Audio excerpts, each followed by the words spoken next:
Everyone has a physical body, an emotional body, and we all have a soul as well.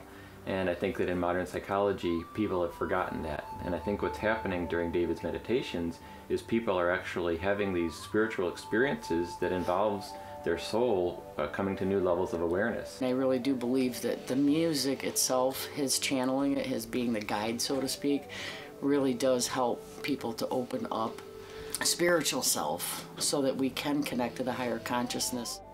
I went up and met two women that I understood to be Virgin Mary and Mary Magdalene.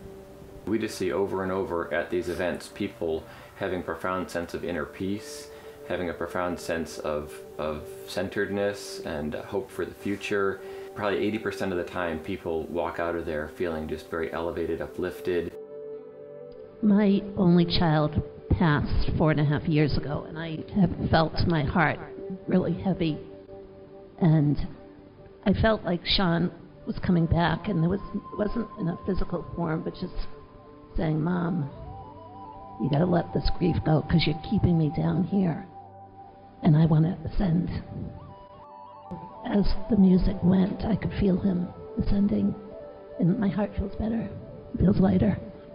Music is very special because music bypasses the neocortex of the brain, which is the thinking part of the brain, and so it hits us on a primal level. By trade, I'm a psychologist and a nurse and a social worker, and now with all this spiritual development, I have a spiritual counseling practice and an advanced energy healing practice, and I love using David's CDs in my sessions with people because it just quickly relaxes them. The flutes are so calming and harmonizing and comforting. I know that it slows their brainwaves. Like, it takes them to the theta, takes them out of the realm of you know, the monkey mind and the racing, and they don't even know it.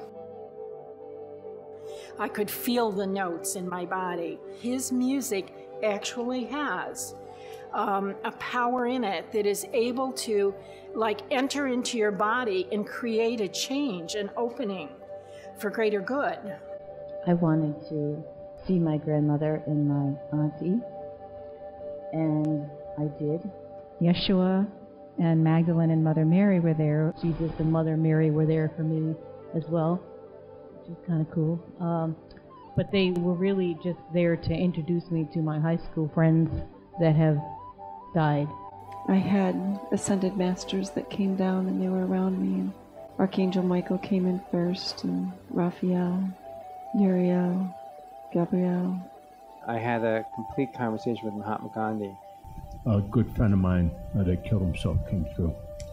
The Archangel Gabriel. My late husband came to me, reassuring me how blissful his existence was now. This really beautiful young woman showed up. I think it was my guardian angel. I was surprised because I saw Jesus. We chatted a little bit, and really the message that was coming through was, for me, was to not be afraid. I'm not alone.